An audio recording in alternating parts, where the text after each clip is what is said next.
What's up, guys? Welcome back to the Turbo John YouTube channel. I just got over here to the shop. We're at Randy's. His car is up on the lift. We're working on it. We're trying to race this weekend. 710 dragway, 28's gone wild. Weather is going to be perfect. So we're hoping we'll have a good time at the track this weekend. We are having some still issues. Y'all saw last time at the track, the car was still going left. So we were trying to make some changes tonight to get this thing working better. Y'all comment, like, and subscribe. Head on over to turbojohnracing.com. If you want some Christmas gifts, I've got some broke parts that we have autographed. If you like collecting memorabilia, hopefully we won't have any of that stuff in a while. To get it for Christmas, go check it out, turbojohnracing.com. Appreciate it, guys. All right, so we got Mike over here. He's back there messing with the rear end now. We're still trying to get this thing so that it hangs at the proper distance. Courtney's over here, Donald's over here. Y'all go check out Courtney's channel. He's almost got his Comet back on methanol ready to go. So he's getting close. And Randy is over here. Randy, what have you been spending money on? Well, I waited till the this stuff's expensive, so I waited till the sale for Labor Day. Right, you got a sale. He's like, I got a sale. I had to get the sale. So, you know, I always wanted to grow up and have Cameron Johnson build me a car. So, but there was a Labor Day sale, and I was able to catch something off with a really good deal. And so I got an anti-roll bar. And I didn't realize what kind of anti-roll bar we bought, but we bought one. And, well, I mean, the name of the car is like Pro Mod Randy Show Mod. Well, Pro Mod, yeah. Pro Mod Randy. The Big Johnson? The Big Johnson, that's it. I done forgot about that. It's the Big Johnson. It looks like a freaking a drive shaft.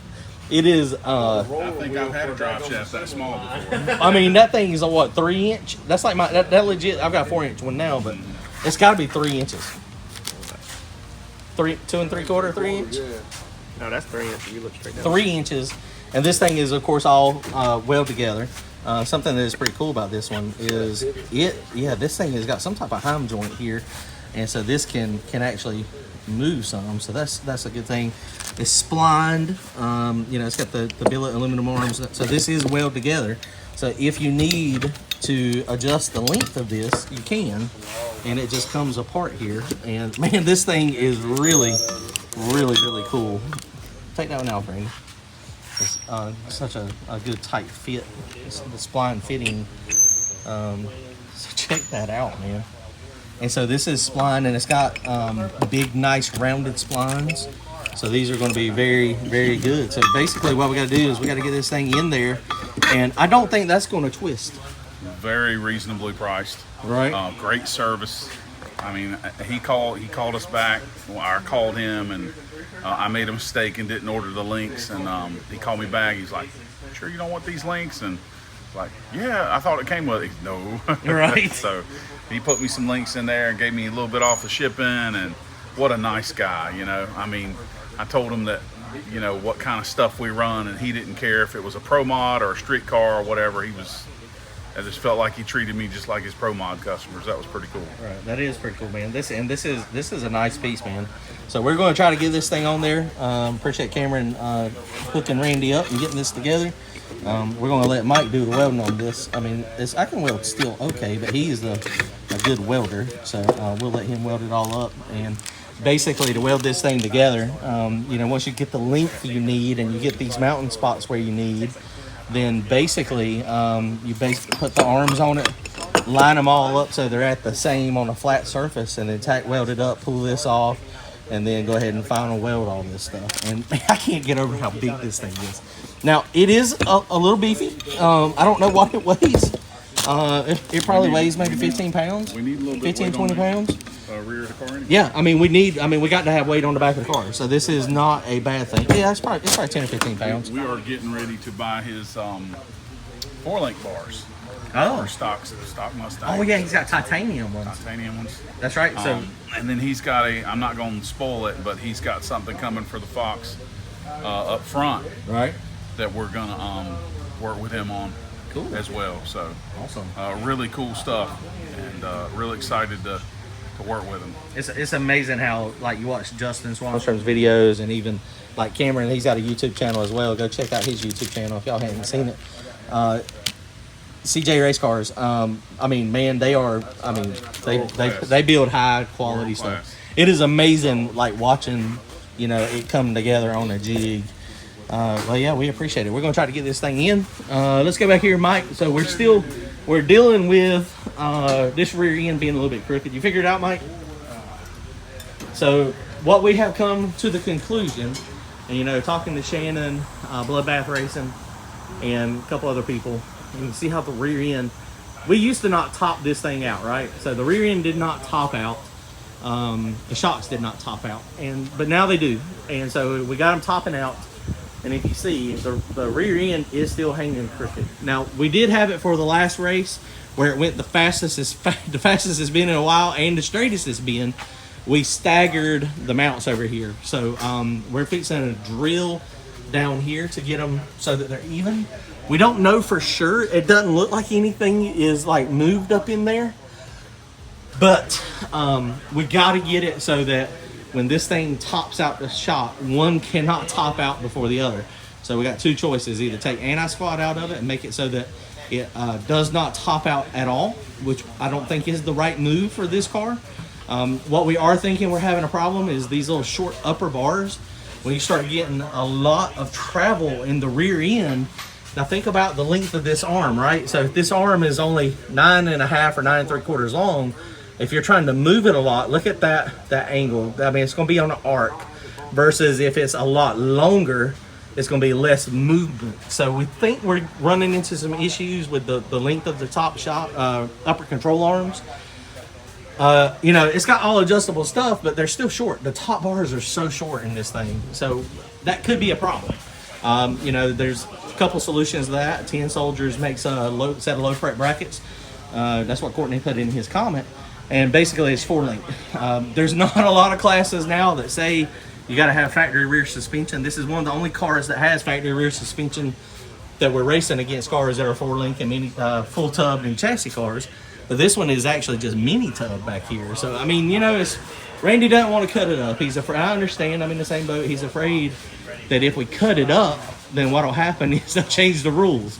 And so that's a bad deal. So, yeah. So that's what we're trying to do now. We're going to try to modify this just a little bit to get this so we're at the right. And you see one hole is already slotted. So we're going to move it up just a tad. And then we're going to try to drill in between here or wherever we need to get it so that we can change it a little bit. The problem is these holes are 3/4 of an inch apart. So when you move it one way, it's a little too much. All right, guys. So the rear end is now square. We were playing with shocks and ended up, we don't know if, we still don't understand exactly what's happening. We're back in the exact same spot. We're in the exact same spot we were in, but now the rear end is hanging a 1/2 inch lower on this side than what it was. And camera, it's kind of hard to see, but it is mostly straight now when you look at it. And it also verifies, because this anti-roll bar is, the 1-link side was really long, and this is with it hanging. And now look at the difference in the that's how much it's hanging down different. Man, it's wild. This is wild. Now we did have, though, when this was hooked up, we did have, trying to compensate, we had it in different holes over here. That's why that's off. Yeah, that's probably why it's off. But now the rear end looks like it's hanging right in the right hole. Okay, yeah. So now Randy's on the way back. We got to decide. We made, quite a few changes here. We got to decide if we're going to try to put this anti-roll bar in or not tonight, because we don't know where we're thinking about putting it. Where he thought would be a good idea would be to put this thing off of the shock mounts back there. It looks like it'll work perfect. Just have to cut this stuff out here, go in here, and then just come down, and then, like right here or somewhere. But we may just put it back together like this right now with this anti-roll bar, this existing one that Jason Braswell welded down here for us, just to see if the car works halfway decent like this. So yeah, we got some thinking to do. With this, the way it's set right now, it is really close to being level. That may be what we're going to try. We got to just decide real fast if we're going to try to put the Cameron Johnson anti-roll bar in. All right, guys, so we are done for the night. I think we made some good progress. Car is sitting level. We just made changes again. I don't really understand exactly what's happening. We're pretty confident, though. We had the springs. I didn't show this on video. We had the springs off of the actual back of the car, and we were going up through the motion, and the rear end, the upper arms are so short that it has a lot of movement, and it changes pinion angle a ton. So that may be the problem, trying to make this thing separate so much. But right now, it's set back level. The anti-roll bar, the old one's back on. We did decide not to put this Cameron Johnson anti-roll bar on yet, just because we're not confident. We are going to leave everything as is. Randy said he may go 4-link. Maybe. We'll talk to Cameron and see what he says. Yeah, I mean, that's, we're just scared to put this on and then it would suck to have to cut it back out. Although, actually, we wouldn't really have to cut it back out because all we'd have to do is change these. But then if the width is wrong, then that could be bad. All right, guys. Well, we are done. It was a good time. So we are going to 710. We may go tomorrow night to 710, actually. They are doing a racing tomorrow night. So I don't know. We'll see. Appreciate everybody coming over and helping. Should be a good time. Courtney, how close is yours to starting? Maybe first start up next weekend. Ooh, next weekend. Maybe. Oh, boy. Maybe this weekend if we get lucky. Boy. Should be next weekend. He said he's going to pick up about 300 horsepower. John said I was going to pick up about 300. I think it's going to pick up about 300. I think it is going to pick up some. Maybe 200, 250 possibly. I don't know if y'all noticed too, but the trunk is off back there. Courtney, you painted the trunk yet? No, it's over there. Then I'm not painting nothing. So the all steel. I'm a spray painter. So the all steel, all glass class this weekend calls for a steel trunk, and you see Randy's car still has these hinges. Ask Randy what's his idea to go racing Friday night when it's Thursday night and there's still no trunk lid. I don't know what his plan is, because he's still got to cut a hole. He's got to cut a hole. What's your plan, Randy? Which that'll be easy. To go racing Friday night and there's no trunk lid on it Thursday night. It doesn't say you gotta have a trunk lid. If it's there, gotta be steel. If it's there, That's right. That's right. If it's I'm there, just gonna go without it. Cardboard. Duct tape. Cardboard. The whole thing. Yeah, that's Duct tape the awesome. whole Take some thing. cardboard and stick across and duct tape it. boom, let's go. All the way back to I'll here get a with piece of- cardboard. I'll get a piece of metal. Hey, we just can duct duct tape tape it the over. black. Actually, that would wing back that would be on all there. steel, We wouldn't can it? duct tape the black wing back on there too. Yeah. Yeah. All right, guys. So we're racing at 710. We'll be there for sure Saturday. We may be there Friday night. We ain't decided yet. Comment, like, and subscribe. See y'all.